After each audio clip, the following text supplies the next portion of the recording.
Some years ago, I was asked to give a talk at a slow food event at the Bell Grist Mill in Napa County. I was the featured speaker, and as I talked, about 120 guests were to enjoy a delicious catered meal prepared on the premises. After giving it some serious thought, I came up with a brilliant idea. I'd talk about food. Well, I suppose brilliance is in the eye of the beholder. They say that armies march on their stomachs. That's probably true. Actually, I believe that all of humanity marches on its collective stomach as well. While fast food might work for people on the move, those who savor the moment will almost always opt for slow food. Indeed, slow food is an ingredient of our humanity. It went hand in hand with our ability to both tame fire and create stone tools on the plains of Africa 2 million years ago. Those two developments led to home-cooked meals. I will tell you what I mean by that, but first we must journey back into the ancient past. If we were to go back 140 million years ago to the Jurassic epoch, we would find Napa Valley covered by water. Indeed, during that ancient time, this area of the world was part of a nearshore environment for a continent located hundreds of miles to the east. In the waters above our head, there swam great behemoths, maritime dinosaurs such as the Ichthyosauri. These creatures resembled the fabled Loch Ness monster of more recent imagination. Then the weather changed. At 7 million years ago, as the Miocene epoch dissolved into the Pliocene, the ocean had vanished and Napa Valley was remarkably dry. Of course, ours was not a valley just yet, but rather a tropical delta, covered with steaming forest composed of big green trees, as well as stands of smaller palms, and even avocado trees. By now, the dinosaurs had long disappeared, silent victims of extinction. The forest was now home to magnificent mammals such as the rhino. It was at about this time that the land erupted in fire, as volcanoes of the Sonoma Volcanics appeared, changing the landscape from a steamy, flat delta to an area punctuated by tall and lava-spewing volcanoes. And then the weather changed once more. Around 2 million years ago, planet Earth embraced the Ice Age. The ice ushered in the Pleistocene epoch. The world grew colder and less hospitable in many of its areas. The change in climate set lots of things into motion. Herds of mammoth migrated from North Asia to North America by way of the newly emerged land bridge known as Beringia. At the same time, horses and camels, native to North America, ventured across the bridge to Asia.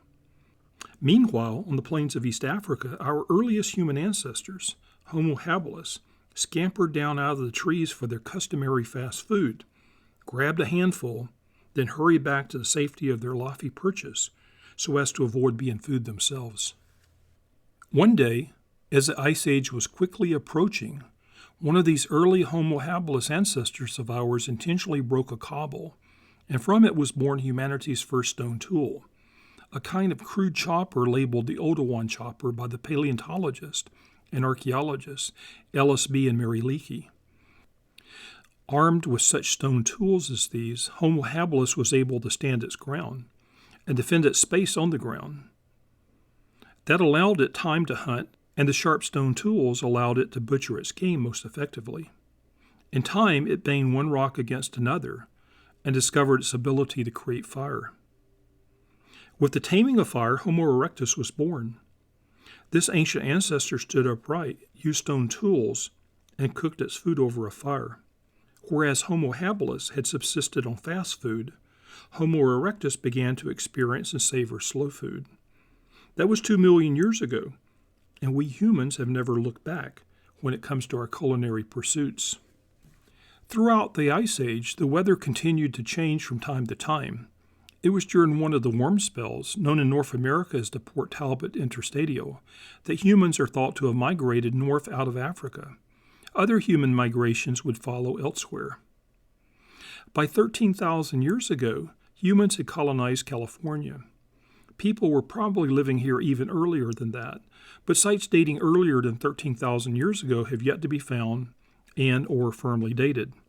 It's fairly obvious that humans appeared in the San Francisco Bay Area by at least 12,000 years ago. It's thought that the earliest human migrants to California arrived on the coast, transported by small boats from North Asia by way of Alaska and the northwest coast.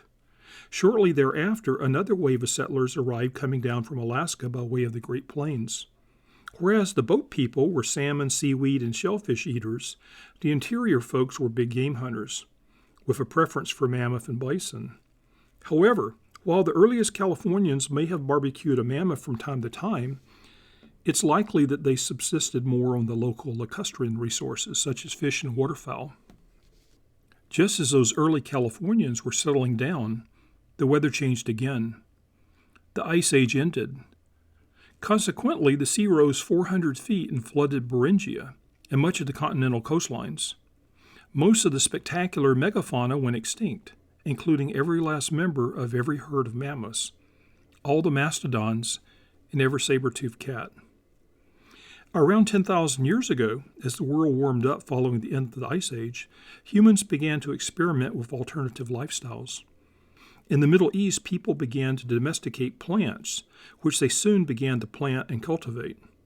They also created town-like communities at places like Catalhook in modern-day Turkey.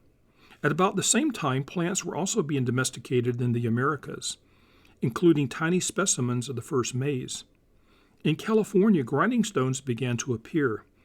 These metates and manos were used for grinding hard grass seeds into flour, also known as pinole. Chia was often used to make pinole.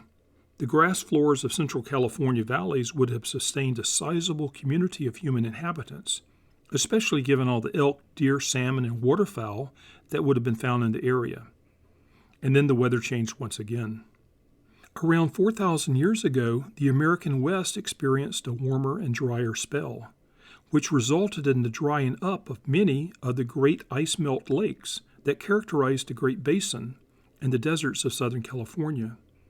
As the lakes disappeared, the human communities that dotted the shorelines were forced to move elsewhere. Some of the people forced to move were Penutian speakers, and many of them migrated to Central California, including the Patwin, Coast Miwok, and Ohlone. These people appear to have brought with them the acorn technology and made it possible to exploit the rich stands of oak trees that once characterized the local valleys and hillsides. By carefully leaching the bitter tannic acid from the acorns and then grinding the acorns in stone bowls with pestles, the Penutians turned the previously unused acorn crops into bountiful harvest. The exploitation of acorns by the California Indians equaled the agricultural pursuits of native peoples elsewhere in the Americas. Indeed, archaeologists consider this time to have been the formative stage of California prehistory. Naturally, the oak was of tremendous importance to the California Indians. A family of 4 could survive on the harvest derived from just a couple of large oak trees. A thick soup known as amole was made from ground acorns. Since the acorns could be stored for several years, it became possible to bank resources in a very civilized manner. And because the oak trees were so bountiful, the human population of Central California began to skyrocket in number. With Sir Francis Drake's 1579 landfall somewhere on the local north coast, and the coming of the Spanish explorers and missionaries 2 centuries later, Native American control of the land quickly eroded. This was the time of the conquest, and all that had been native California was soon besieged. The oaks continued to shed their acorns each autumn, but fewer and fewer California Indians came to collect them. Slowly, the valleys were planted with wheat and alfalfa and other crops of grain. In 1846, Dr. Bell opened his grist mill in Napa Valley so as to grind into flour and meal all the wheat and corn grown by his neighbors.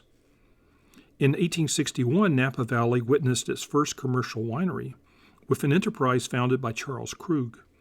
Within a couple of decades, the valley would be home to numerous wineries. Today, Napa Valley is synonymous with vineyards and wine. But what if the weather were to change again?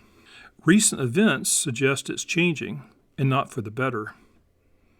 Most scientists agree that global warming is a reality. Years of drought, record-breaking high temperatures, and massive wildfires in California testify to our new reality. Some of the more dire of the scientific predictions suggest eventual mass human migrations, unlike any seen before.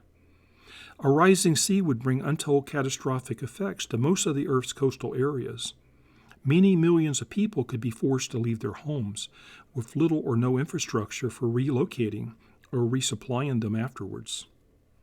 So, what would become of the Napa Valley or places like it? I suppose that in another 100 years, local vintners may be forced to plant vineyards on Mars, and perhaps we will all import our wheat from Saturn. Indeed, global warming may accelerate the need for interstellar exploration and colonization. It could make for the greatest human migration ever. Speaking of planetary travel, let me remind you that the light that departed Andromeda 2.5 million years ago will arrive on Earth tonight. You can see it with your naked eyes if you look low on the northern horizon. Just imagine, this is an event you will share with our earliest human ancestors, Homo habilis. They were the ones who knelt down on the plains of East Africa to create those first stone tools more than 2 million years ago. The light of Andromeda, the light of their time, was just then departing. It's our time now, and the ancient light is just now arriving. That light has been over 2 million years in the making, just as we humans have been over 2 million years in the making. I want you to look at the light tonight and imagine our earliest ancestors making the first stone tools and then mastering fire. With fire, they eventually transcended the world of fast food eaten on the run and came to know the pleasures of a good home-cooked meal. And what was the main topic of conversation that transpired around the earliest dining tables of history and the countless tables that followed? It probably was the weather. We are still talking about the weather all these years later. And if we aren't, I think we should be. Humanity marches on, but will it be on a full stomach?